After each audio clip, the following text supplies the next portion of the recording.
আমার ছেলেরা, আমার কিশোর, আমার নওজোয়ান, আমার 16 বছরের সন্তান,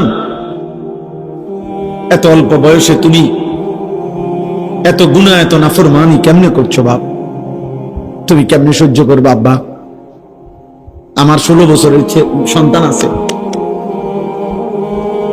আমার প্রথম সন্তানের বয়স 16 বছর বরাবর। এই জন্য 16 বছর বয়সী ছেলে তুমি আমার সন্তান। তার চাইতে একটু বয়স্ক, একটু বেশি যাদের বয়স 18, 20, 22, 25, প্রিয় সন্তান, তুমি আমার ছোট ভাই। তুমি বলো, গত 365 দিনে তোমরা কোনদিন যারা ফজরের নামাজ পড়ো নাই, আমার সন্তান, কেমনে তুমি মৃত্যুর এই যন্ত্রণা সহ্য করো? বলো ভাই।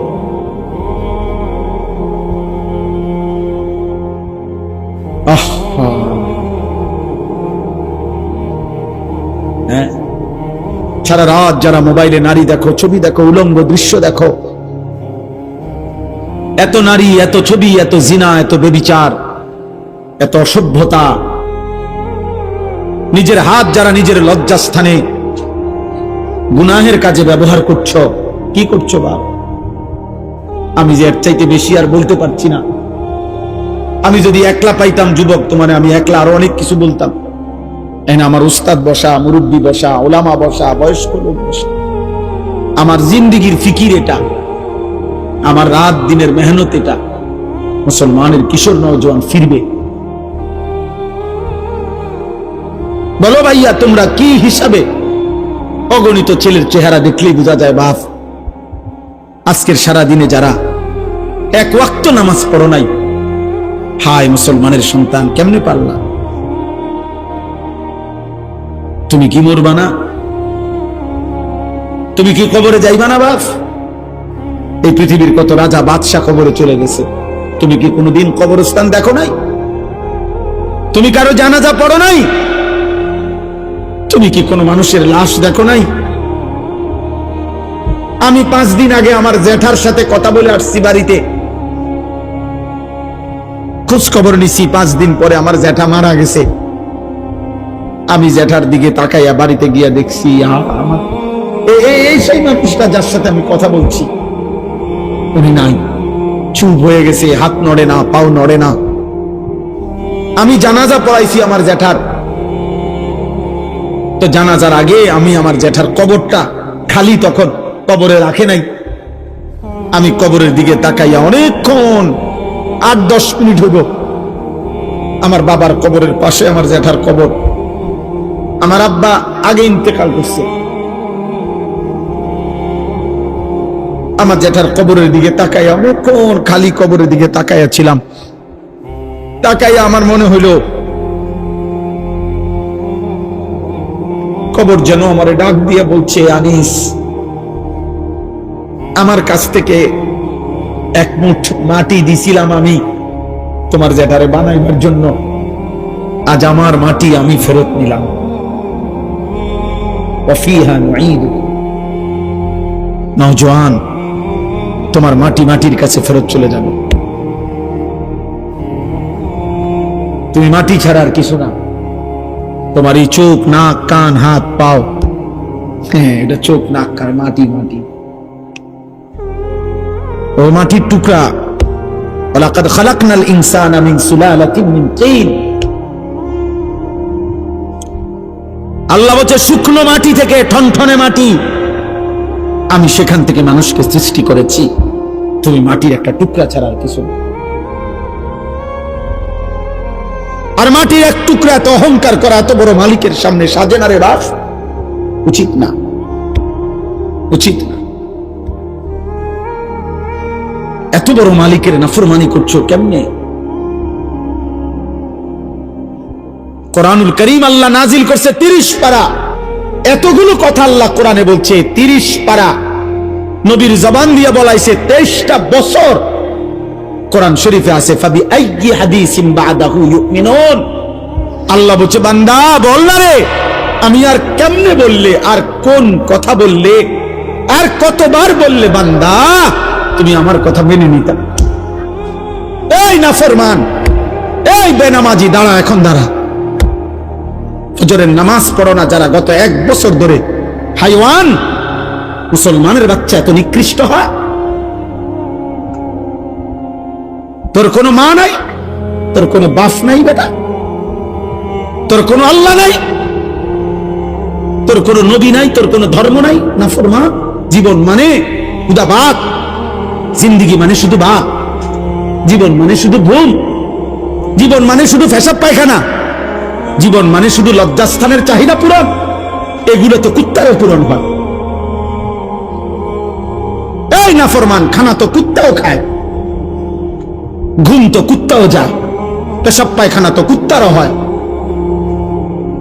লজ্জাস্থানের চাহিদা তো কুকুরও পূরণ করে। কুকুরের বাচ্চা হয় না? কথা বলে না। কুত্তার বাচ্চা হয়নি তো কুকুরের বাচ্চা হয়, মানেই তো তার চাহিদা পূরণ না হলে বাচ্চা হয় কেমন? তো তুমি এটা কি ভাবছো বাপ? 1 ওয়াক্ত নামাজও পড়তা না, কেমনে বাঁচবা? ফাকাইফা তাত্তাকুনা ইন কাফারতুম ইয়াওমান ইয়াজালুল বিলদানা শিবা। আল্লাহ বলে, বান্দারে আমার, কেমনে রে বান্দা এত নাফরমানি করছো? আল্লাহ বলে, সেদিন হাসরের দিন আমার বান্দা কেমনে রে বাঁচবা? বান্দা এত নাফরমানি, এত মিথ্যা, এত চুরি, এত জিনা। এক মুমিন মুসলমান দাবি করে 30 বছর ধরে সুদ খাও। মুসলমান বুঝি 30 বছর সুদ খায়? মুসলমান কেমনে 30 বছর নাচ গান দেখে? মুসলমানের মা, মুসলমানের বোন কেমনে 20 বছর ধরে বেপর্দা? মুসলমানের ঘরে কেমনে প্রত্যেক দিন নাটক, সিনেমা, নর্তকীর ছবি চলে, নাটক সিনেমা চলে। আল্লাহ বলেন, আমার বান্দা এই যে দিন রাত নাফরমানি করছো, ফাকাইফা তাত্তাকুন, ওই হাসরের দিন কেমনে বাঁচবা বান্দা? যে দিনের একদিনেই দুঃখ, কষ্ট আর পেরেশানি আর যন্ত্রণায় একদিনেই দুধের বাচ্চা, কোলের বাচ্চা বুড়া হয়ে যাবে। ইয়াউমান ইয়াজালুল বিলদানা শিবা।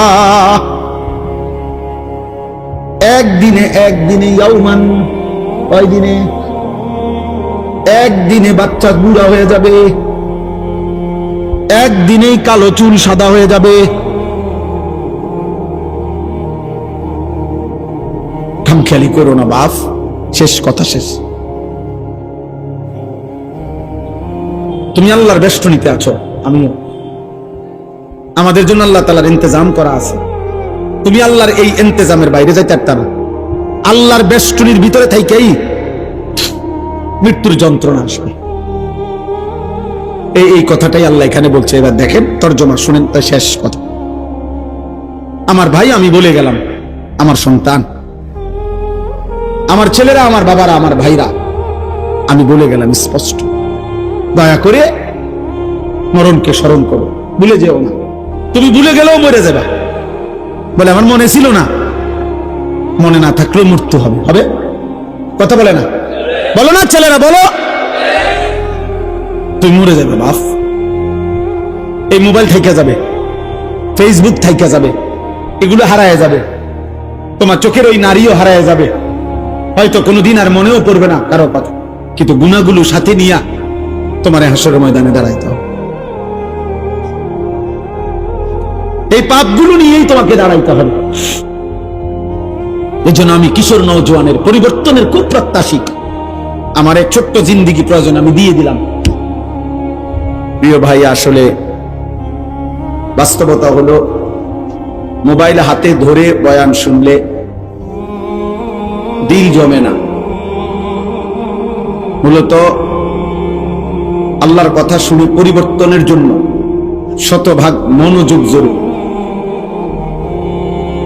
কুরআনুল কারীমের মধ্যে আল্লাহ তাআলা বারবার এই কথাটা বলছে, ফাসতামিউ লাহু ওয়া আনসিতু।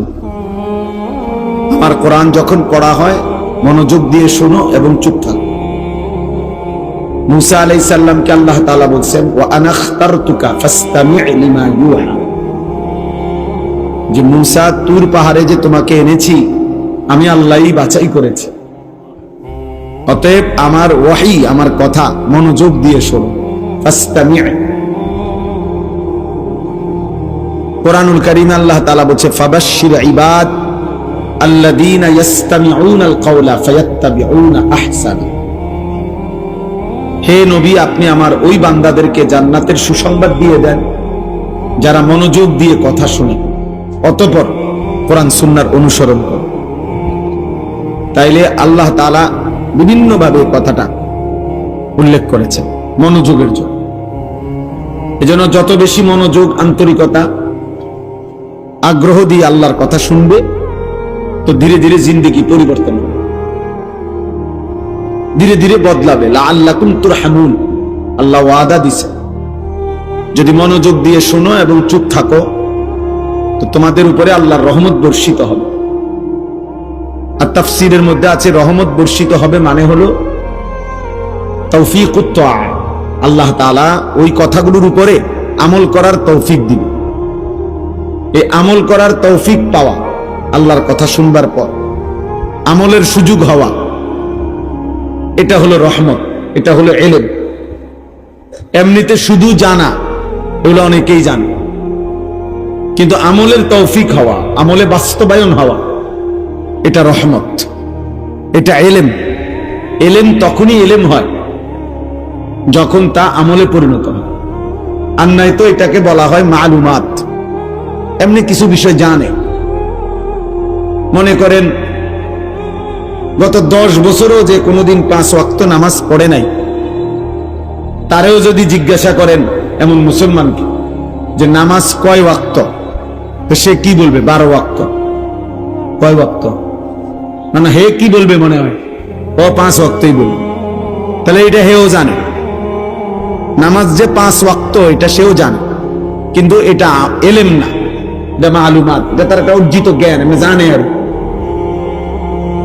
আজকে 30 বছর যাবত যে সুদ খায়, এমন একজন মুসলমানকে জিজ্ঞাসা করে দেখেন যে ভাই সুদ খাওয়া কি, সে কি বলবে? মুস্তাহাব। কি তো এটা তো হয়ে যাবে, হারাম করে নিজেই তো জানে হারাম,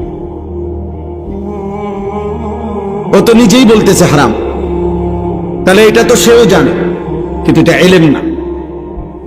ইলম তখনই ইলম হয় যখন তা আমলে পরিণত হয়। মুফতি শফি রহমতুল্লাহ আলাই এই কথা বলছে। তো এই জন্য বললাম, আমলে পরিণত হওয়ার জন্য, আমলের তৌফিক পাওয়ার জন্য, রহমত পাওয়ার জন্য আল্লাহর কথা মনোযোগ দিয়ে শুনতে হবে।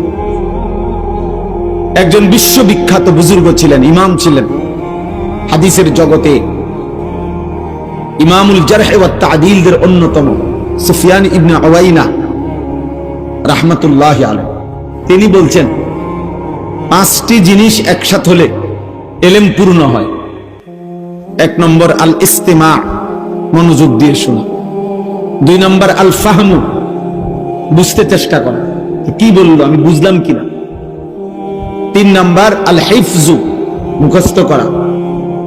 4 নম্বর আল আমালু, আমলে পরিণত করা। 5 নম্বর আন নাশরু, অন্যের কাছে পৌঁছিয়ে দাও। মনোযোগ দিয়ে শোনা, বুঝতে চেষ্টা করা, মুখস্থ করা, আমলে পরিণত করা, অন্যের কাছে পৌঁছিয়ে দেওয়া। এই 5টা একত্র হলে ইলম পূর্ণ হয়। অনেক তালেব ইলম ভাই আছে, তোমাদের জন্য বললাম। এই জন্য আমি এই বিষয়টা কঠোরভাবে বলতে চাই। মোবাইল হাতে ধরে রাখলে দিল বসে না, মনোযোগ আসে না। যে এটা ধরে রাখে সারাক্ষণ তার অন্তরে এই মোবাইলের কথাই মনে পড়ে, সারাক্ষণ দিলের মধ্যে এটাই আসা দেওয়া করে। এই জন্য একবার আগায়, একবার ফিচ্ছায়, একবার ডাইন দিকে নেয়, বাম দিকে নেয়, ছোট করে, বড় করে, এ বিভিন্ন রকমের সদর বদল করে। হ্যাঁ, বাস্তব, এটা পরীক্ষিত কথা। ফলে ওই বেচারার সারাক্ষণ ফিকির এটা নিয়ে। এখন কারো মোবাইলের মধ্যে যদি 1 লক্ষ ওয়াজ থাকে, সুন্দর করে ক্লিয়ার সাউন্ড, ক্লিয়ার আওয়াজ, ক্লিয়ার পুরা আওয়াজ, মনে করেন এমন 10,000 না 10 লাখ ওয়াজ আছে, তো তার কবর রাজা মাফ তো লাভ হলো কি? তবে লাভ কি হলো? এর জন্য হাকিমুল উম্মত মুজাদ্দিদুল মিল্লাত হযরত মাওলানা শাহ আশরাফ আলী থানভী রাহমাতুল্লাহি আলাইহি বলছেন, মানুষের অন্তর, মানুষের দিল একই মুহূর্তে দুই জিনিস একই মুহূর্তে ভাবতে পারে না। এটা মনোবিজ্ঞানেরও কথা। অন্তর একসাথে দুই জিনিস ভাবে না, একটা সরাইয়া আরেকটা ভাবতে হয়। এজন্য মোবাইলের ভাবনা যদি দিলের মধ্যে বসে থাকে তো নিজের ভাবনা আর আসবে না, নিজের কোনো অনুভূতি জাগবে না। এজন্য দোস্ত, আমি আবারও অনুরোধ করছি,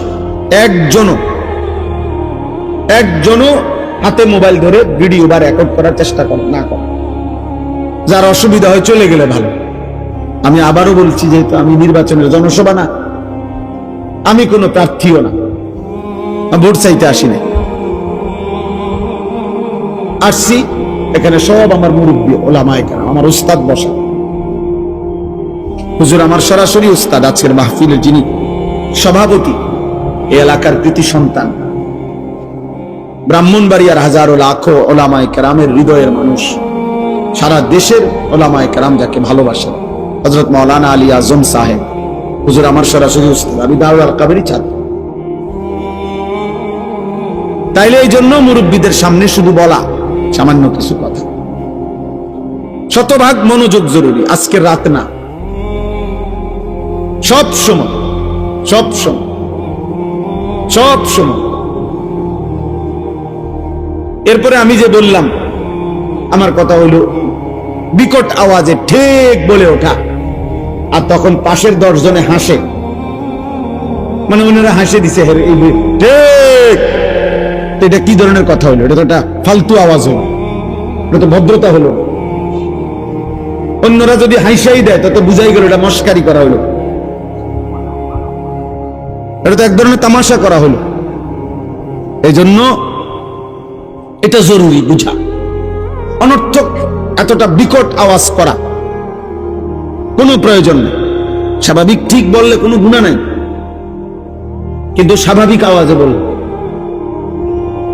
রাসূলুল্লাহ সাল্লাল্লাহু আলাইহি ওয়াসাল্লাম বলছেন একদিন সাহাবাদেরকে, তোমরা কোনো বধির যে কানে শোনে না এমন কোন মালিককে ডাকো না, আবার যে তোমাদের থেকে দূরে এমন কাউকেও ডাকো না। এই জন্য আমরা আখলাক শিখা দরকার। শুধু একজন হুজুর দেখতে আসলাম তামসা, এটা হলে হবে না ভাই।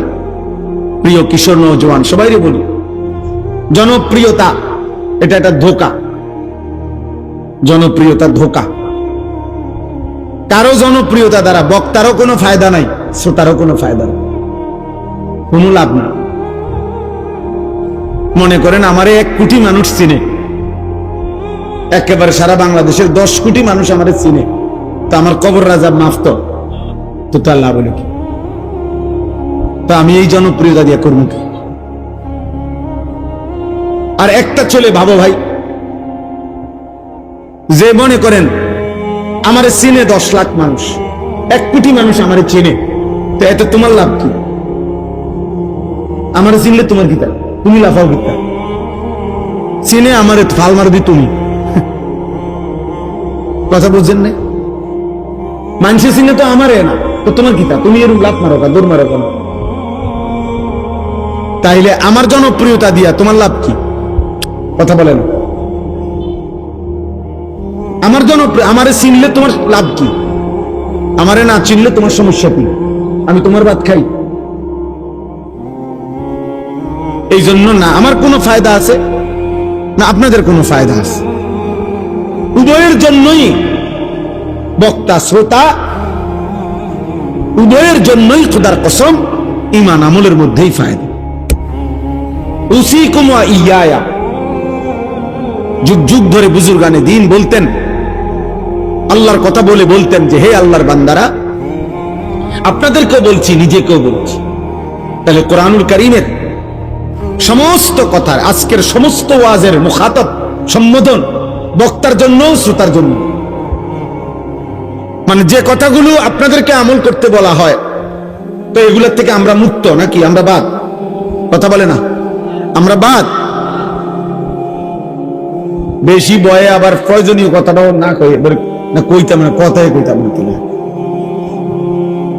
এত ভালো আবার ভালো না, মানে প্রয়োজনীয় কথা বললেন, ঠিক আছে ইনশাআল্লাহ।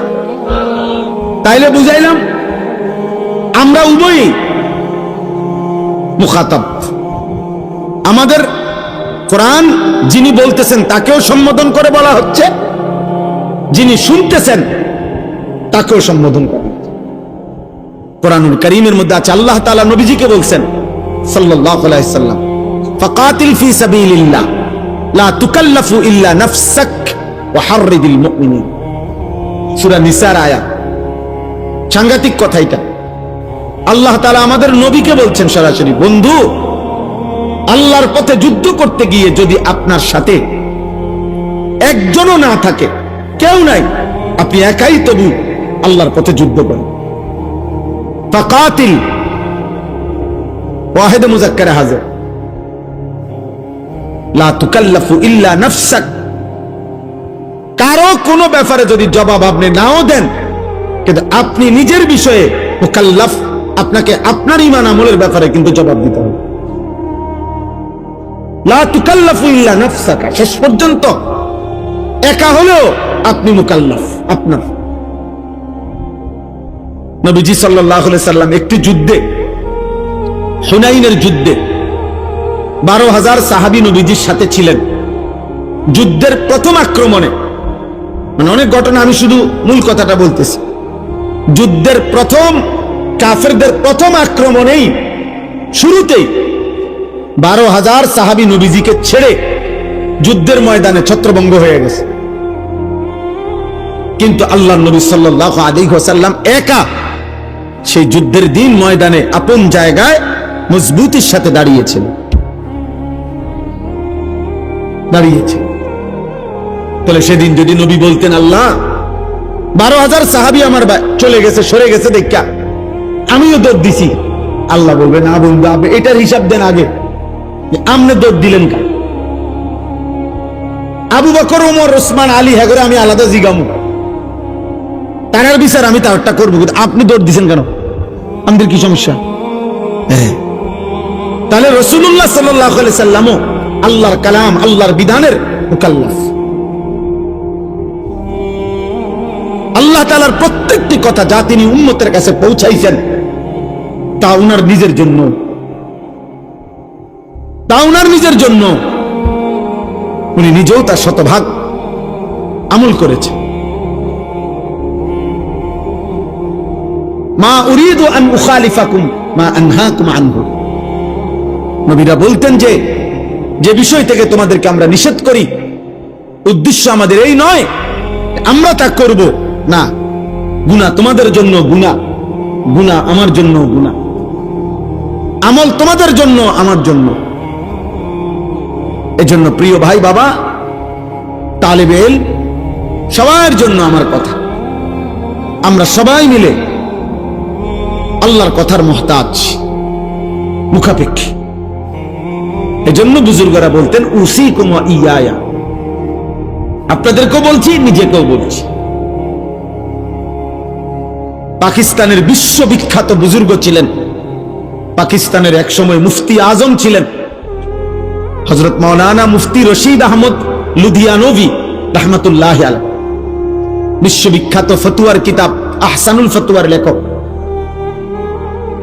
অনেক বড় বুজুর্গ আলেম ছিলেন, মুজাহিদ ছিলেন।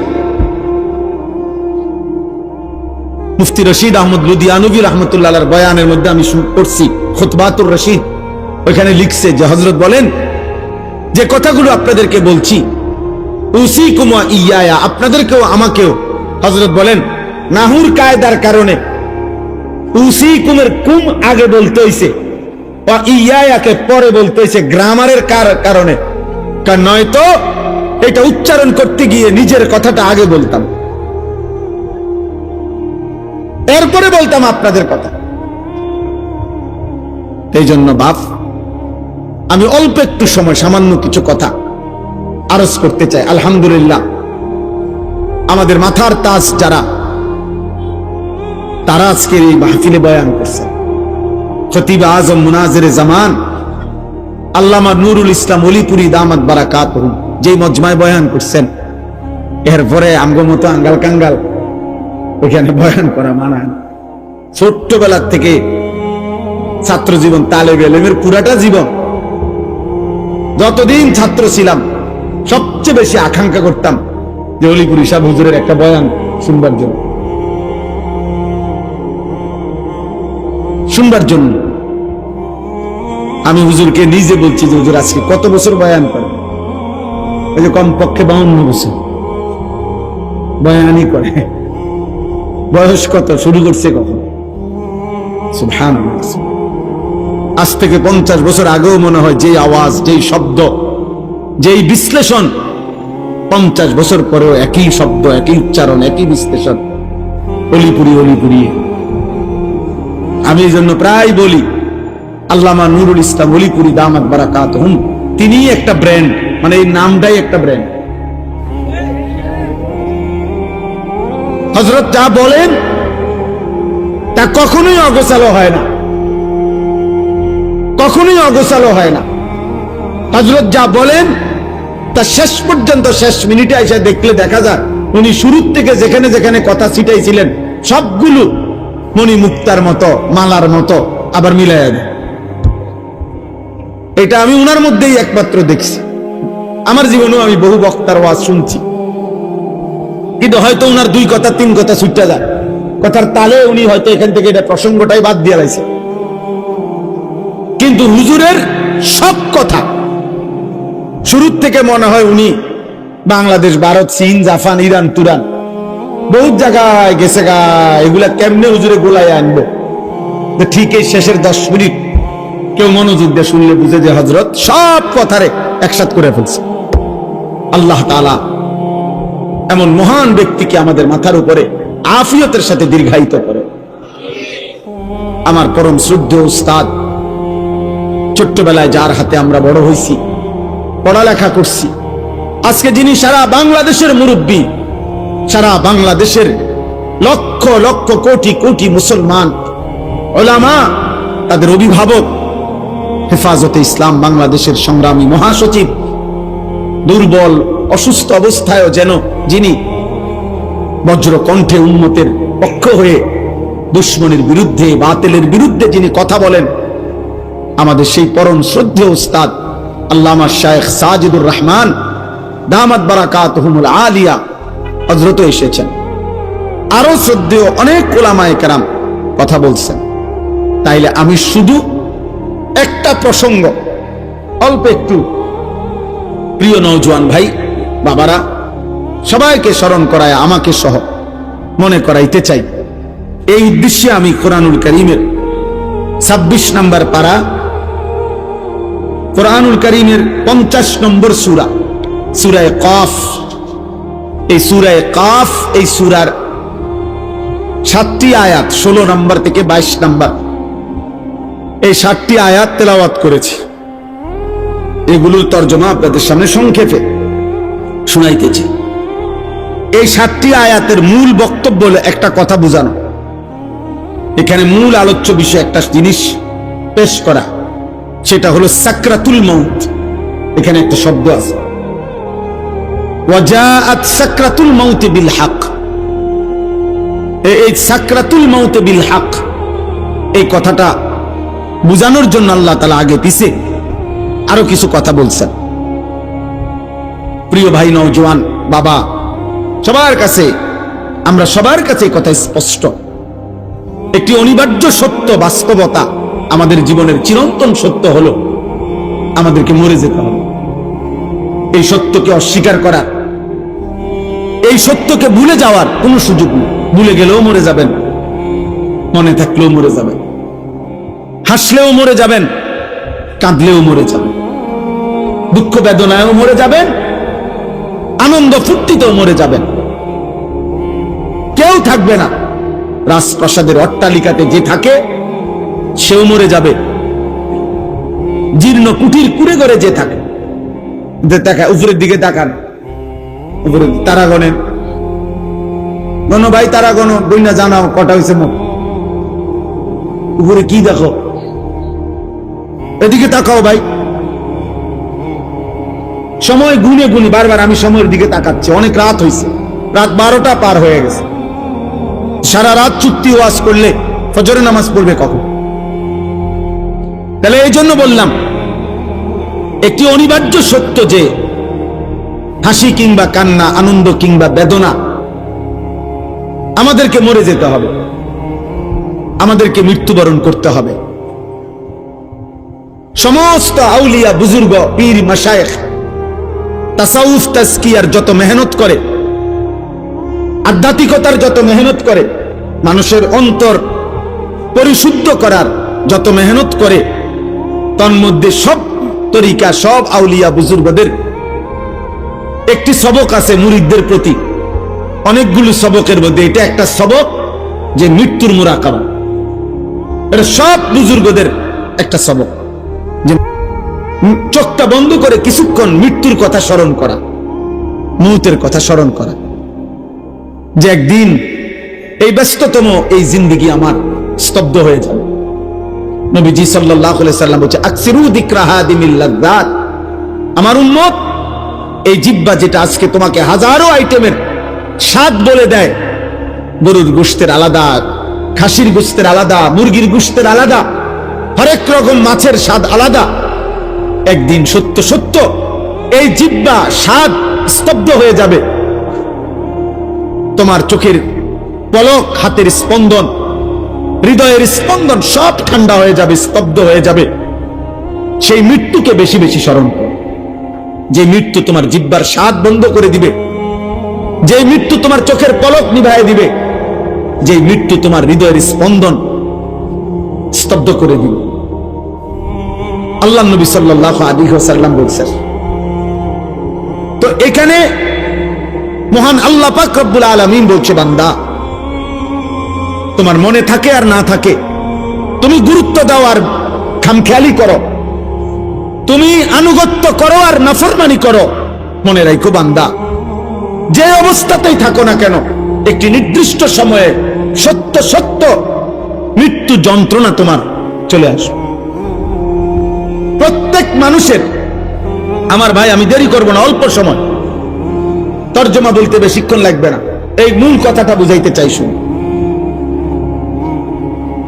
প্রত্যেক মানুষ মনে রাখতে হবে, 1 নম্বর তো আমরা মৃত্যুবরণ করব, 2 নম্বর হলো মৃত্যুর পূর্ব মুহূর্তে, মৃত্যুর পূর্বক্ষণে ইমানদার হোক আর নাফরমান হোক, নবী হোক আর রাসূল হোক, আর শ্রেষ্ঠ কাফের হোক, মুশরিক হোক,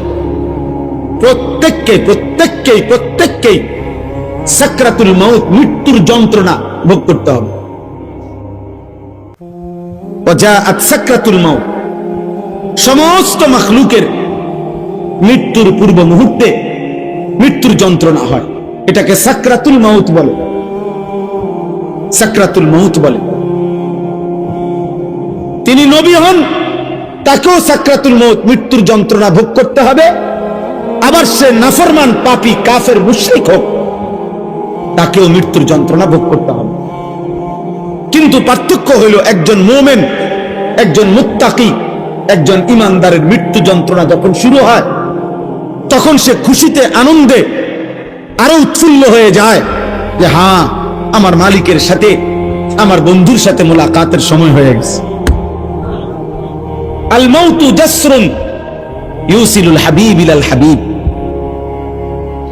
ইমাম কুরতুবী রাহমাতুল্লাহ আলাইহি তার কিতাব আত-তাযকিরা ফি আহওয়ালিল মাউতা ওয়া উমুরিল আখিরা কিতাবে লিখছেন, মৃত্যু হলো একটা পোল, একটা ব্রিজ, একটা সাঁকো, যেই সাঁকো, যেই ব্রিজের এই পারে মুমিন মুত্তাকি, ওই পারে মহান আল্লাহ, এপারের মুমিনের বন্ধু, ওই পারে যিনি দাঁড়িয়ে আল্লাহ, ওই পারের যিনি আল্লাহ, এপারে তার বন্ধু মুমিন। এই ব্রিজটাই শুধু পার হওয়া বাকি, এই ব্রিজটা অতিক্রম করলেই এপারের বন্ধু ওই পারের বন্ধু মালিকের সাথে মিলবে। ইউসিলুল হাবিব ইলাল হাবিব, হাবিব হাবিবের সাথে, বন্ধু বন্ধুর সাথে মিলিত হবে। আল্লাহ রাসূল সাল্লাল্লাহু আলাইহি ওয়াসাল্লাম বলেন, ইমাম কুরতুবী রাহমাতুল্লাহ আলাইহি বলেন, আর সেই পোলটাই হলো মৃত্যু। মুমিন মরবে তো তার বন্ধু মালিকের সাথে সম্পর্ক হয়েছে, সম্পর্ক হয়েছে।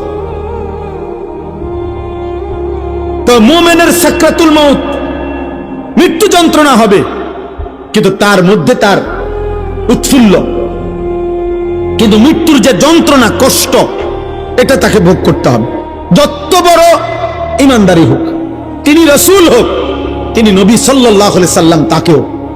এজন্য হাদিসের মধ্যে আছে, বিশুদ্ধ হাদিস, আল্লাহর নবী সাল্লাল্লাহু আলাইহি ওয়াসাল্লামের স্ত্রী আম্মা জান আয়েশা রাদিয়াল্লাহু তাআলা আনহা, তিনি বর্ণনা করছেন ইন্তেকালের পূর্ব মুহূর্তে নবীজি সাল্লাল্লাহু আলাইহি সাল্লামের যখন মৃত্যু যন্ত্রণা সাকরাতুল মউত শুরু হয়েছে, আম্মা জান আয়েশা তখন সামনে, আয়েশা রাদিয়াল্লাহু তাআলা আনহার বুকের মধ্যে নবীজির মাথা মোবারক। এই অবস্থায় নবীজি, হযরত আয়েশা রাদিয়াল্লাহু তাআলা আনহা বলেন, নবী সাল্লাল্লাহু আলাইহি সাল্লামের কপাল মোবারক ঘামে ভিজে গেছে, আমি একটা বাটির মধ্যে করে পানি এনে দিলাম। আম্মা জান আয়েশা বলেন, বারবার নবীকে দেখছিলাম, আল্লাহ নবী সাল্লাল্লাহু আলাইহি সাল্লাম তার ডান হাত মোবারক ওই পানির মধ্যে ভিজাইতেছে আর কপাল মুছতেছে আর দোয়া করতেছে, আল্লাহুম্মা আইন্নি আলা সাকারাতুল মউত, আয় আল্লাহ, মৃত্যু যন্ত্রণার এই মুহূর্তে আপনি আমাকে সাহায্য করেন। আল্লাহুম্মা হাফফিন আলাইয়া সাকারাতুল মউত, আল্লাহ আমার মৃত্যু যন্ত্রণা সহজ করে দেন। এরপরে বলছেন, লা ইলাহা ইল্লাল্লাহ, আল্লাহ আপনি ছাড়া কোনো ইলাহ নাই, ইন্না লিল মউতে সাকারাত, হায় মৃত্যুর বড় ভারী যন্ত্রণা।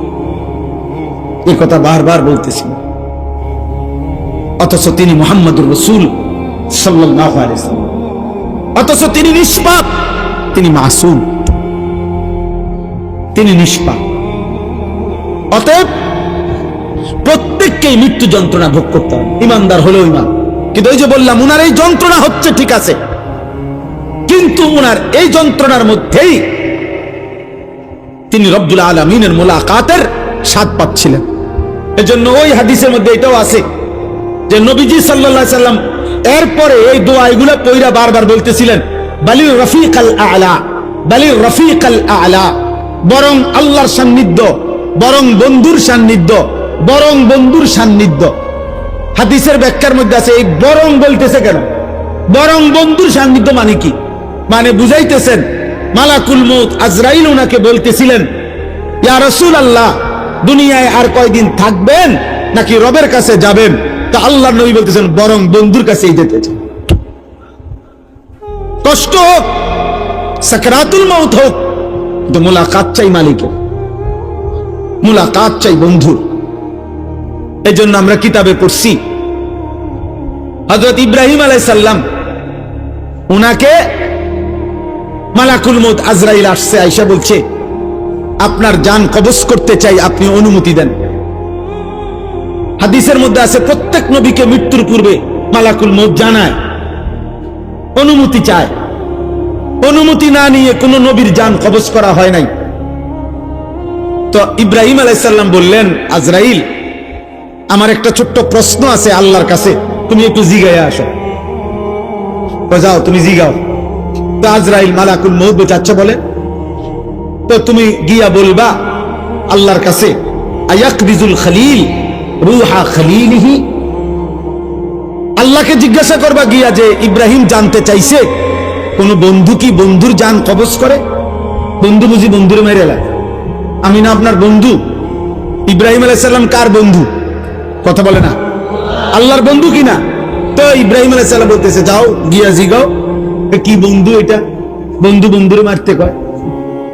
বন্ধু বুঝি বন্ধুর জান কবজ করে? সুবহানাল্লাহ। আল্লাহ তাআলা তখন বললেন, জিব্রাইল, আরে আজরাইল, মালাকুল মউত, তাহলে এক কাজ করো, তোমারে আমি আরেকটা প্রশ্ন করতেছি ইব্রাহিমকে বলার জন্য, তুমি হেঁটে গিয়া কও, যাও, আবার যাও। তো মালাকুল মউত এসে এবার ইব্রাহিম আলাইহিস সালামকে বললেন, আপনার কথার জবাবে আল্লাহ তাআলা একটা প্রশ্ন করছেন, আপনি এটার উত্তর দেন। তো বলছে কি? তো আল্লাহ তাআলা জানতে চাইছেন, আয়াকরাহুল খলিল লিকা খলিলিহি, বন্ধু কি তাহলে বন্ধুর মুলাকাত সাক্ষাৎ চায় না? বন্ধু কি বন্ধুর সাক্ষাৎ পছন্দ করে না? তাইলে ইব্রাহিম আলাইহিস সালাম বুঝছে, হায় হায়, এ তো মারা না, তো বন্ধুর মুলাকাত, এ তো মৃত্যু না রে, এ তো আমার সেই মালিকের মুলাকাত। পুরাটা জীবন আমি যার জন্য পরীক্ষা দিছি, যার জন্য আমি নমরুদের আগুনের কুণ্ডলিতে পড়লাম, যার জন্য আমার জীবনটা নবীদের মধ্যে সবচেয়ে বেশি অঞ্চল ছাড়ছে, হিজরত করছেন, এলাকা ছাড়ছে বেশি ইব্রাহিম আলাইহিস সালাম। তো সে তো বন্ধুর মুলাকাত। এজন্য দোস্ত প্রথমে কথাটা বুঝাইতে চাইলাম যে মৃত্যুর যন্ত্রণা প্রত্যেকের হবে, বাকি মোমেন মুত্তাকি ইমানদার তার মৃত্যু যন্ত্রণা তার আনন্দের বিষয়। কষ্ট হচ্ছে ঠিক আছে, কিন্তু আনন্দ হচ্ছে যে আমার রবের মুলাকাত। এবার তার বিপরীতে দোস্ত, তার বিপরীতে সাকরাতুল মউত যদি কোনো নাফরমানের শুরু হয়, পাপী, তো তাফসীরের মধ্যে আছে প্রত্যেক মানুষকেই তো বললাম মৃত্যু যন্ত্রণা ভোগ করতে হবে। আজকে নওজোয়ান, এই তোমাদের কাছে আমার বিশেষ কথা এটা, একটু শুধু ইনসাফের সাথে শোনো। কষ্ট করছো ভাই, অনেক সদ্য ওলামারা বয়ান করছেন, তাফসীরের মধ্যে আছে এক টানা 900 বছর ধরে নেন কোন ব্যক্তি এই পৃথিবীতে হায়াত পাইছে, আর 900 বছর 950 বছর হায়াত পাওয়া এই পৃথিবীতে কারো উদাহরণ আসেনি? নাই। কে? নূহ আলাইহিস সালাম। কথা বলে না? তাহলে এই পৃথিবীতে 950 বছর বাঁচার উদাহরণ আছে কিনা? তো উদাহরণ তো আছে, আদম আলাইহিস সালাম। তাহলে এই জন্য বললাম কেউ যদি 900 বছর একটানা পৃথিবীতে হায়াত পায়, দোস্ত মনোযোগ দিয়ে কথাটা শোন, কিন্তু এই 900 বছর সে আল্লাহর নাফরমানি করছে, কিন্তু 1 সেকেন্ডের জন্য 900 বছরের দুনিয়ার হায়াতে কোনোদিন কোনো দুঃখ, কষ্ট, যন্ত্রণা, বেদনা পায় নাই, একটা সুইয়ের আঘাত লাগে নাই, একটা কাঁটার আঘাত লাগে নাই, সে হাসি খুশি আনন্দ ফুর্তি এই মৌজ করে এই জীবনটা চলছে। নাচ গান, নারী, ছবি, জিনা, ব্যভিচার, মদ, জুয়া, চুরি, ডাকাতি, সুদ, ঘুষ, বেহায়াপনা, বেলেল্লাপনা, যা মন চায় তাই করছে, কিন্তু কোনোদিন কষ্ট পায় নাই। ধরে নাও, মানে ধরে নিচ্ছি যে কোনোদিন এর কারণে সে দুনিয়ার হায়াতে কোনোদিন 1 সেকেন্ডের ব্যথা পায় নাই, কোনো কষ্ট হয় নাই। খোদার কসম তাফসীরে লিখছে এই 900 বছরের নাফরমান জীবনে যে কোনোদিন কোনো দুঃখ দেখে নাই, মৃত্যুর যন্ত্রণা তার যখন শুরু হবে, সাকরাতুল মউত, আল্লাহর কসম বাপ, 1 সেকেন্ডের মৃত্যু যন্ত্রণা, খোদার কসম এই ছেলেরা তারে 900 বছরের সুখ আর আনন্দ 1 সেকেন্ডে ভুলায় দেয়।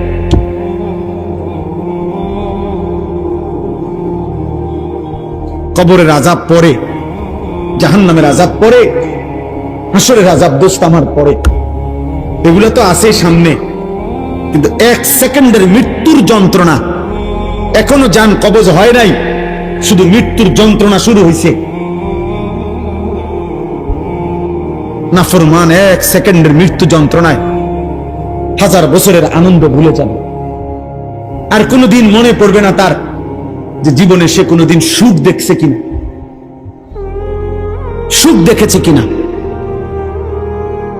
কাল্লা ইযা বালাগাতিত তারাকি ওয়া কিলা মান রাক ওয়া যান্না আন্নাহুল ফিরাক ওয়ালতাফাতিস সাকু বিস-সাক ইলা রাব্বিকা ইয়াওমা ইদিনিল মাসাক।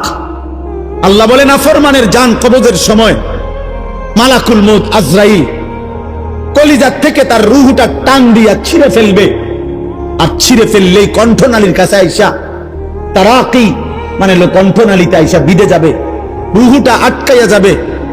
এরপরে খোদার কসম তাফসীরের মধ্যে লিখছে নাফরমানের জান রূহ মালাকুল মউত আজরাইল টাইনা হেসরাইয়া কোন কাবাব, কোন শিকের মধ্যে যদি গোশত লাগানো থাকে, সেখান থেকে যদি শেষ গোশতের অংশগুলো টাইনা টাইনা সিরা সিরা বাহির করে, কোন গরম কিছুর মধ্যে যদি তুলা লাগে তো তুলা যদি টাইনা টাইনা বের করে, কোন ব্যান্ডেজ থেকে যদি তুলা ছিঁড়ে ছিঁড়ে বের করে, আল্লাহর কসম নবী বলছে উম্মত মালাকুল মউত আজরাইল নাফরমানের রূহটা শরীর থেকে এইভাবে টাইনা টাইনা ছিঁড়া ছিঁড়া বাইর করবে। ফালাউলা ইযা বালাগাতিল হুলকুম ওয়া আনতুম হিনাইযিন তানদুরুন ওয়া নাহনু আকরাবু ইলাইহি মিনকুম ওয়ালাকিন লা তুবসিরুন ফালাউলা ইন কুনতুম গায়রা মাদিনিন তারজিউনাহা ইন কুনতুম সাদিকিন। আল্লাহ বলে নাফরমানের কণ্ঠনালীতে যখন তার রূহটা আইসা আটকায়া যাবে, চারিপাশের আত্মীয় স্বজন তখন দেখতে থাকবে। আল্লাহ বলেন আমিও তো দেখতেছি, আমিও তো সামনেই আছি। আল্লাহ তখন চ্যালেঞ্জ করে বললেন, হে নাফরমান পাপী, তোর আত্মীয় স্বজনকে বলো না এই মুহূর্তে তোমারে মালাকুল মউত আজরাইল থেকে ফিরাইয়া রাখতে। অতএব প্রিয় ভাইয়া, কবরের আযাব তো সামনে, জাহান্নামের আযাব তো সামনে। এক সেকেন্ডের মৃত্যু যন্ত্রণাও তো তুমি সহ্য করতে পারতা না। হযরত আমর ইবনুল আস রাদিয়াল্লাহু তাআলা আনহু, নবীজির বিখ্যাত সাহাবী, ওনাকে বলা হয়েছিল মৃত্যুর পূর্বে ওনার ছেলে, উনি ঈমানদার, উনি সাহাবী, ওনার ছেলে আব্দুল্লাহ ইবনে আমর ইবনুল আস, উনিও সাহাবী।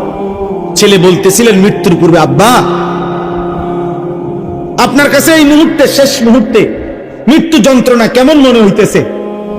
প্রিয় ভাই শুনো, হযরত আমর ইবনুল আস বলছেন, ইয়া বুনাইয়া কাআন্না জিবালাদ দুনিয়া আলা সাদরি ওয়া কাআন্নী আতানাফাসু মিন সাকবিল ইবরা।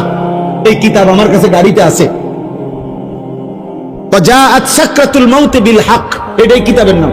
আমার কাছে একটা আরবি কিতাব আছে, এই কিতাবের নামে এটা, এই কিতাবে লিখছে। হযরত আমর ইবনে আস বলে, পুত, এই বাপ সন্তানকে বলছে, বাবা রে, আমার মনে হচ্ছে কাআন্না জিবালাদ দুনিয়া, দুনিয়ার সমস্ত পাহাড়গুলো আমার বুকে চাপ দিয়ে রাখছে। কাআন্না জিবালাদ দুনিয়া আলা সাদরি, মৃত্যু যন্ত্রণা আমার মনে হচ্ছে দুনিয়ার পাহাড়গুলো আমার বুকে চাপ দিয়ে রাখছে রে ফুল।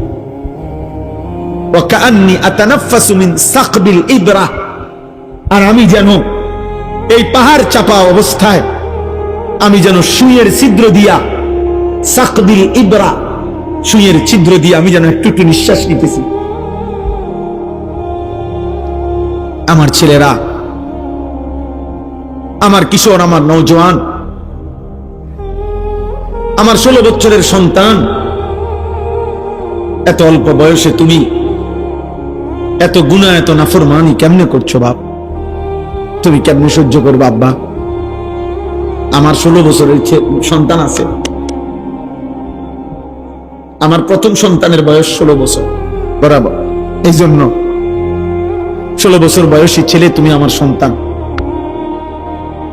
তার চাইতে একটু বয়স্ক, একটু বেশি যাদের বয়স 18, 20, 22, 25, প্রিয় সন্তান, তুমি আমার ছোট ভাই।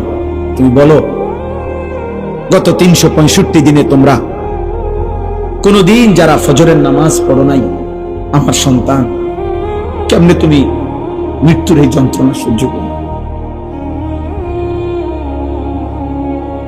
বলো ভাই।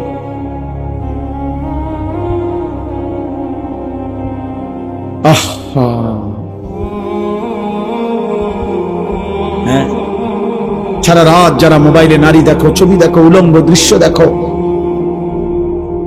এত নারী, এত ছবি, এত জিনা, এত ব্যভিচার, এত অসভ্যতা, নিজের হাত যারা নিজের লজ্জাস্থানে গুনাহের কাজে ব্যবহার করছো, কি করছো বা? আমি যে এর চাইতে বেশি আর বলতে পারছি না।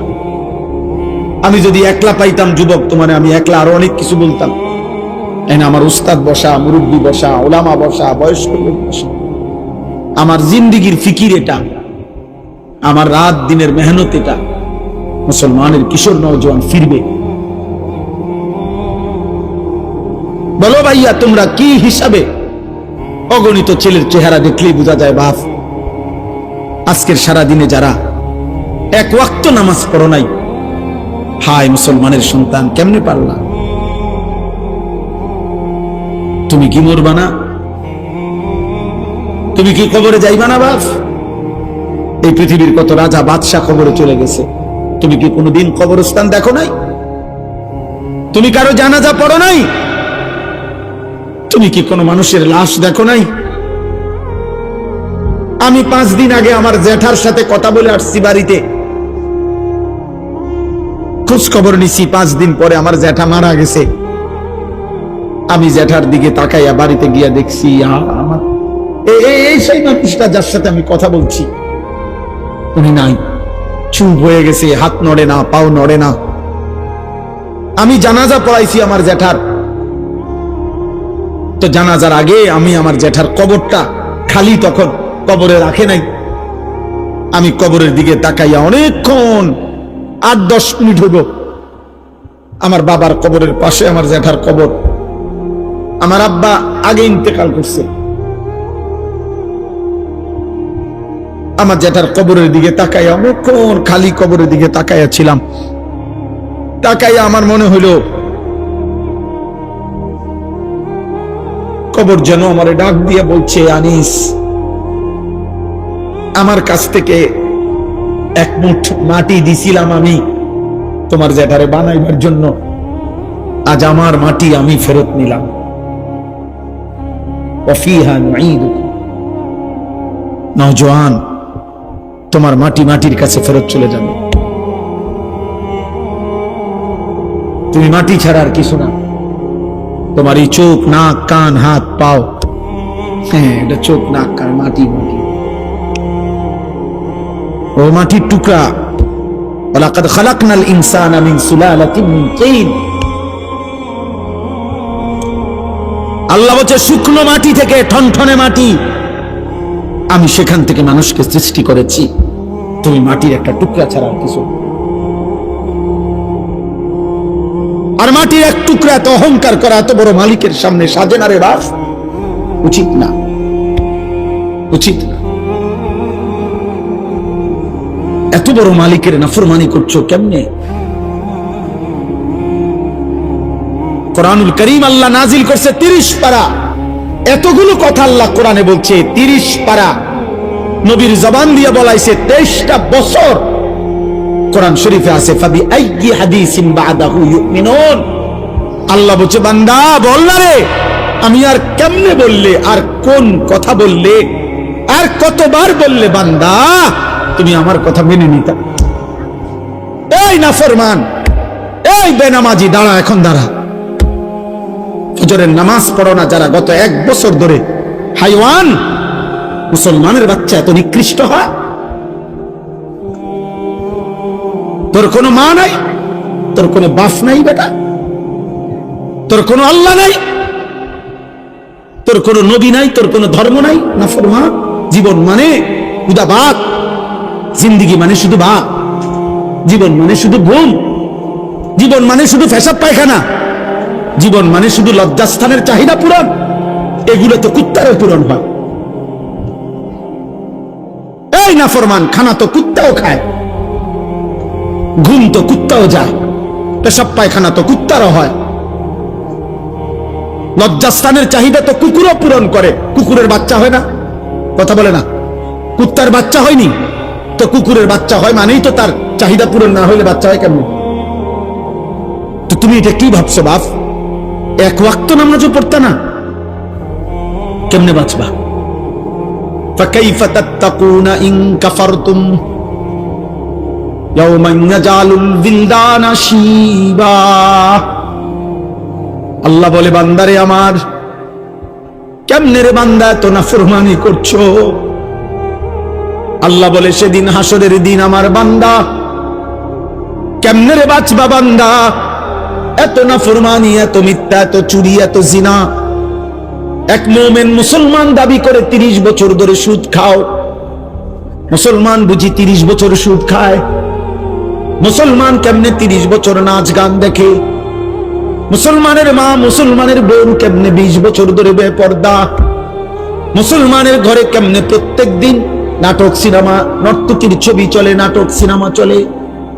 আল্লাহ বলেন, আমার বান্দা এই যে দিন রাত নাফরমানি করছো, ফাকাইফা তাত্তাকুন, ওই হাসরের দিন কেমনে বাঁচবা বান্দা, যেই দিনের একদিনেই দুঃখ কষ্ট আর পেরেশানি আর যন্ত্রণায় একদিনেই দুধের বাচ্চা কোলের বাচ্চা বুড়া হয়ে যাবে। ইয়াউমান ইয়াজালুল বিলদানা শিবা, একদিনে ইয়াউমান, কয় দিনে? একদিনে বাচ্চা বুড়া হয়ে যাবে,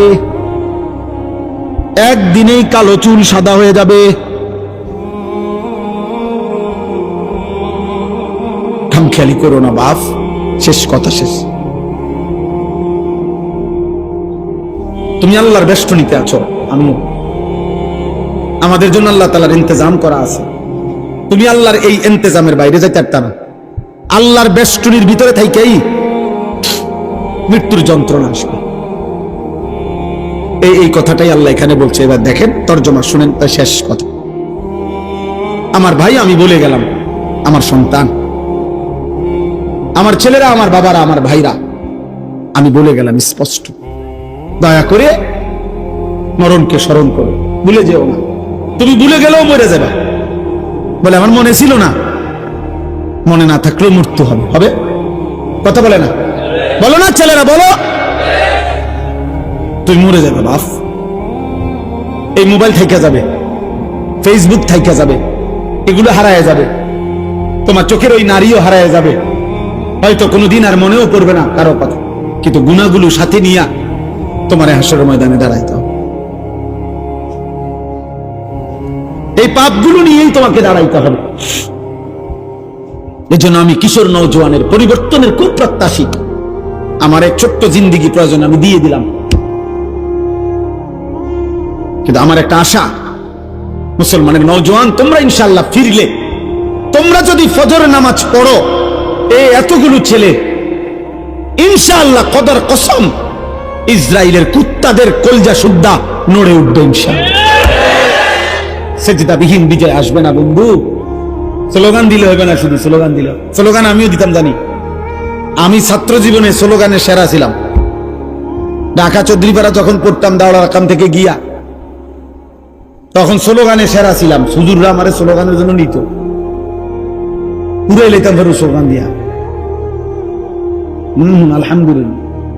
আমার বড় ভাই, আমার মনে আছে, বড় ভাই আনি চল স্লোগান, চলেন ভাই, উড়ে এলাম কোনান দিয়ে উড়াইতে।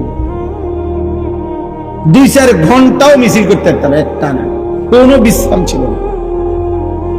স্লোগান দিয়ে হবে না দোস্ত, শুধু কলিজার খুন কপালের সেজদা মালিককে দিতে হবে।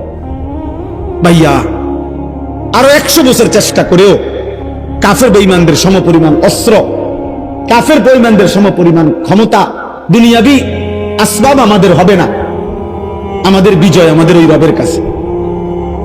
আমাদের উপরে যিনি, তিনি আমাদের জন্য যথেষ্ট। আমরা যদি যথাযথ চোখের পানি দিতে পারি, আমরা যদি চোখের পানি ফেলতে পারি, সেজদা দিতে পারি, ইনশাআল্লাহ বিজয় আসবে। গাজাবাসী সন্তান খুব কষ্ট পাইতেছে বাপ। আজকেও পত্রিকা আসছে, সব পত্রিকা। গতকালকে বৃহস্পতিবার গাজার প্রায় 4.5 লক্ষ মানুষ, তারা আবার শেষবারের মতো ইসরায়েলের বেঈমান কুত্তারা বলছে, গাজাবাসীরে মাইকিং করে শুনিয়ে দিছে, তোমাদেরকে পলায়নের জায়গা ছেড়ে দেওয়ার শেষ সুযোগ দেওয়া হলো, এরপরে আর বাঁচতে দেওয়া হবে না। ছোট ছোট মাসুম বাচ্চা নিয়ে মহিলারা খালি পায়, আজকের পত্রিকাতে আসছে যে এরা হাঁটতেছে, ওরা জানে না ওরা কোথায় যাবে, ওরা জানে না। 12 কিলোমিটার পায়ে হাইটা একটা বাচ্চা একটা রুটির জন্য হাত পাইতা, অনেক কষ্টে যখন একটা রুটি নিছে, রুটি নিয়ে যখন ফেরত আসছে, এই কিছুদিন আগে পত্রিকা আসছে, 12 কিলোমিটার পায়ে হাইটা রুটিটা নিছিল। এই রুটি নিয়ে যখন ফিরে আসছে, গাজার ওই ছেলেকে গুলি করার পরে বুলেটের আঘাতে রুটি হাতে মাসুম সন্তানের কলিজাটা ঝাঁঝরা হয়ে গেছে, ও আর রুটি খাইতে পারেনি।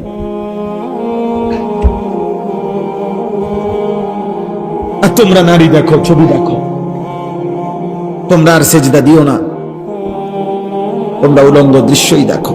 তোমাদের আর মোবাইলের নেশাই গেল না, তোমাদের চুলের ফ্যাশনই শেষ হলো না, তোমরা তোমাদের বন্ধুদের আড্ডাই শেষ। তোমরা মনে করছো ইবলিস শয়তান তোমাদের বলছে তোমাদের বিপদ হবে না।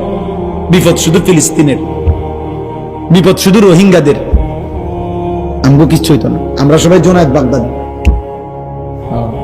আমরা বাইজিদ বুঝতাম। আমাদের মানচিত্রে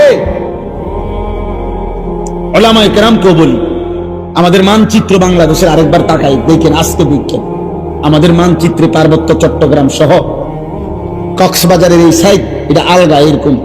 এটা যদি আমি একটা কেচি দিয়া শুধু কাটে, এটা আমি ফরে যাবে, কেচি দিয়া কাটলে যদি আলাদা হয়ে যাবে।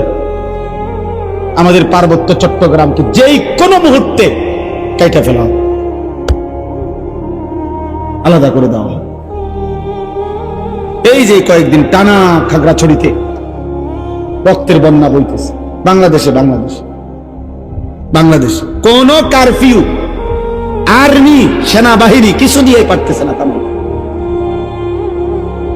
বুঝছেন? কোন বিবেকবান উত্তরবঙ্গের খবর নিয়েন, রংপুর জেলার, রংপুর বিভাগের 8টি জেলাতে কসম খোদা প্রতিদিন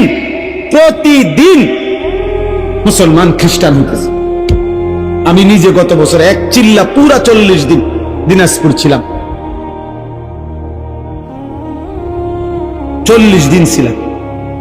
আমি রন্ধ্রে রন্ধ্রে আমার গাড়িটা দিয়া, আমার গাড়ি সহ চিল্লা দিছি, ড্রাইভার সহ পুরাটা জেলা চষে বেড়াইছে, 3 জেলা অনবরত দৌড়াইছে 40 দিন। হুজুর আলহামদুলিল্লাহ 63টা জামাত কাকরাইল আসছে, 950 মানুষ আল্লাহ রাস্তায় বেরিয়েছে আলহামদুলিল্লাহ। কিন্তু আমি দেখছি সেখানে অগণিত, শুধু দিনাজপুর জেলাতে 500-র উপরে ছোট বড় গির্জা এবং চার্চ আছে। আমি এবার রমজানের ঈদের পরে 2 দিন কুড়িগ্রাম লালমনির হাট সফর করছিলাম, সেখানে আমি নিজ চোখে দেখছি, কসম খোদার এমন 2 ভাইকে দাওয়াত দিছি, তারা খ্রিস্ট ধর্ম প্রচার করে, তারা আগে মুসলমান ছিল। আশ্চর্যের কথা হলো 2 জনের মধ্যে এক ভাই 7 বছর মসজিদে ইমামতি করত, এই কোরআন হাতে বললাম। ও খ্রিস্টান, ও এখন খ্রিস্ট ধর্ম প্রচার করে। আমার নওজোয়ান আলেম, তাগড়া জওয়ান আলেম যারা, যুবকের কোনো রাত নাই, যুবকের কোনো দিন নাই। যুবক ইচ্ছা করে যদি কদ্দুর মেহনত বিশ্রাম নেয় তো বিশ্রাম নিল, নয়তো যুবকের কোনো রাত হয় না। যুবক চাইলে সারা রাতও মেহনত করতে পারে, যুবক চাইলে সারা রাতও মেহনত করতে পারে। এজন্য নওজোয়ান আলেম যারা আছেন, আজকের এই মুবারক মাহফিলে আপনাদেরকে বলি, আপনারা আরেকটু ফিকির করেন এই ছেলেদের জন্য, কিশোরদের জন্য, নওজোয়ানদের জন্য, ওদেরকে ফেরাবার। যে দূর বললে হয়, কেউ বললে 10,000 হবে, আরেকজনে আসলে 1000 হবে, আপনি বললে একজনও তো শুনবে, অসুবিধা কথা বোঝেন না? আপনি একজন রেকর্ড না, আমি কইলে শুনবো কেরা, অমুক বক্তা আনতেব না, একার সব বক্তা আনতেব না, সব বক্তা হইতে জরুরি না, আল্লাহর কথা বলতে হবে এটা জরুরি, উম্মতকে ফিরাইতে হবে এটা জরুরি। এই ছেলেদের দরকার, এরা যদি না ফিরে, এরা যদি সেজদা না দেয়, এরা যদি ফিরে না আসে, তাহলে আগামীর মাহাদির পক্ষে লড়বে কে? দাজ্জালের বিরুদ্ধে লড়বে কে? বুড়ারা, 90 বছরের বুড়া চাচা যারা, কি যুবক বলো, নওজোয়ান, মাহাদির পক্ষে লড়বে বুড়ারা না? কে লড়বে বলো, কে লড়বে? আমি বলো, আমি লড়বো ইনশাআল্লাহ, ইনশাআল্লাহ। ফজরের সেজদা দাও, আমি ওয়াদা দিলাম ইনশাআল্লাহ, ফজরের সেজদা দিলে হয় তুমি, নয়তো তোমার বংশধর মাহাদির পক্ষে লড়বে ইনশাআল্লাহ। এটা হাদিসের বর্ণনা। ফজরের মুসল্লিরা মাহদি এবং ঈসার সাথে সর্বশেষ দাজ্জালের বিরুদ্ধে শেষ লড়াই করবে যারা, এবং শেষ ইহুদিদের শেষ ব্যক্তিটাকে পাথরের আড়াল থেকে, গাছের আড়াল থেকেও টাইনা বাইর করে হত্যা করবে যারা, এই শেষ বাহিনী হলো ফজরের মুসল্লি। এটা কিতাবের কথা, আমার কাছে কিতাব আছে। ফজরের মুসল্লি যারা মাহাদির সৈনিক তারা। এই জন্য আজকে এই রাত গভীরে নিয়ত করো যে ফজরের নামাজ পড়বো ইনশাআল্লাহ। আমার জিন্দিগির একটা মেহনত, ফজর ক্যাম্পেইন। আমি এটা কাজ করি সারা বাংলাদেশে, জায়গায় জায়গায়। আমার অনেক ছেলে আছে যারা ফজর ক্যাম্পেইনের কাজ করে, মানে ফজরের নামাজের প্রচারণ। এইটাই মেহনত, এইটাই সংগঠন, এইটাই একটা দল। দলের মাকসাদ কি? ফজরের নামাজে মুসল্লি বৃদ্ধির আন্দোলন। এটা আমার শায়েখ দিছেন, আমারে বলছেন আমার শায়েখ আল্লামা মুফতি মুশতাকুর নবী কাসিম হুজুর আমার এই জিম্মাদারি যে মাওলানা এটা করবেন। কোনো ফিটাফিটি নাই, ঝগড়া নাই, ফজরের জন্য ডাকবেন। আমরা ইনশাআল্লাহ নওজোয়ান তোমাদেরকে বলি, একজন ছেলে সিদ্ধান্ত নিবা যে আমি ফজর পড়ব, আমার একজন বন্ধুকে ফজরের জন্য ডাকবো। ইনশাআল্লাহ 2 জন হইলে 4 জন হবে, 4 জন হইলে 8 জন হবে। হইতে পারে না? ইনশাআল্লাহ হইতে পারে। ইনশাআল্লাহ জয় আছে। ফাল মুগীরাতি সুবহা, আল্লাহ তাআলা বলছে যুদ্ধের ঘোড়া দুশমনের উপরে আক্রমণ করে ফজরের ওয়াক্তে। ফাল মুগীরাতি সুবহা ওয়াল আদিয়াতি যবহা ফাল মুরিয়াতি আদহা। এইটাও মজার তাফসীর। চলেন, রাত হয়ে গেছে। ওয়ালাকাদ খালাকনাল ইনসানা ওয়া না'লামু মা তুওয়াসওয়িসু বিহি নাফসু। এই আমি শেষ তরজমা বলি। আল্লাহ বলেন, বান্দা আমি মানুষকে সৃষ্টি করেছি। 2, আল্লাহ বলেন অন্তরের গভীরে যা আছে, তোমার অন্তরের যত কুমন্ত্রণা, গুনাহের মন্ত্রণা, ওয়াসওয়াসা, অন্তরের ভিতরে যা আমি সেটাও জানি। তাহলে বাইরের গুলা জানেনি, কথা বলে না। হাত দিয়ে, চোখ দিয়ে, কান দিয়ে, নাক দিয়ে গুনাহ হইলে আল্লাহ জানেনি। আল্লাহ বলছে আমি অন্তরের ভিতরে যেটা সেটাও জানি। 3, ওয়া নাহনু আকরাবু ইলাইহি মিন হাবলিল ওয়ারিদ। আল্লাহ তাআলা বলে, বান্দা তোমার শিরা উপশিরা, শরীরের উপরে পশম, এরপরে চামড়া, এরপরে গোশত, এরপরে রক্ত। এই রক্ত সঞ্চালন হয় শরীরের মধ্যে। কতগুলো শিরা উপশিরা আছে যেগুলোর মাধ্যমে স্যালাইনের তারের মতো সারা দেহে রক্ত সঞ্চালন হয়। এগুলোর কোনো একটা কোনা, একটা রগ ছিঁড়ে গেলে পুরা দেহের রক্তের সার্কুলেশন বন্ধ হয়ে যাবে, কিছুক্ষণ পরে লোকটা মারা যাবে। হ্যাঁ, এইটারে বলে ওয়ারিদ। এই যেই রগগুলোর মাধ্যমে, ওই উপরের এগুলো না, রক্তের সাথে মিশ্রিত যেই রগগুলোর মাধ্যমে মানুষের দেহে রক্ত সঞ্চালন হয়, শিরা উপশিরা, আল্লাহ তাআলা বলেন ওইগুলো তোমার দেহের ভিতরে যত কাছে, আমি আল্লাহ তোমার তার চাইতে বেশি কাছে। ওয়া নাহনু আকরাবু ইলাইহি মিন হাবলিল ওয়ারিদ। আমি বান্দা তার চাইতে কাছে। ওয়া মা তাকুনু ফি শা'নিন ওয়া মা তাতলু মিনহু মিন কুরআনিন ওয়া লা তা'মালুনা মিন আমালিন ইল্লা কুন্না আলাইকুম শুহুদান। আল্লাহ বলে, বান্দা তুমি যখন যেখানেই থাকো না কেন, আমার কোরআন যেটুকুই পড়ো না কেন, তুমি যেই আমলই করো না কেন, বান্দা যখন তা করতে থাকো, আমি আল্লাহ তোমার সামনেই থাকি। ইয তুফিদুনা ফীহ, আমি আছি তো বান্দা। আয়াহসাবু আল্লাম ইয়ারাহু আহাদ। আল্লাহ বলে, বান্দা আমার বান্দা কি ভেবেছে তাকে কেউ দেখে না? আমগরে কেউ দেখে না, দেখে না। কে? আরো জোরে বলো, আরো জোরে বলো, জোরসে বলো, আল্লাহ।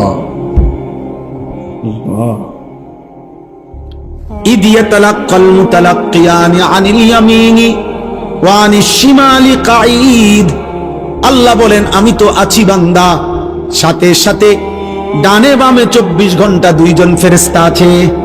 আছে কিনা? মা ইয়ালফিজু মিন কাউলিন ইল্লা লাদাইহি রাকীবুন আতীদ। আল্লাহ বলেন এর অতিরিক্ত তোমার জবান দিয়ে, এই 2 ঠোঁটের মাঝখান দিয়ে যা কিছু উচ্চারণ হয়, ভালো কিংবা মন্দ, দরকারি কিংবা বেদরকারি, জিকির কিংবা গালি, ভালো কিংবা মন্দ, যাই বের হয়, আরেকজন সদা তৎপর চৌকান্না ফেরেশতা তোমার কথা এবং জবানের উচ্চারণগুলো লিখছে। এই 5টা।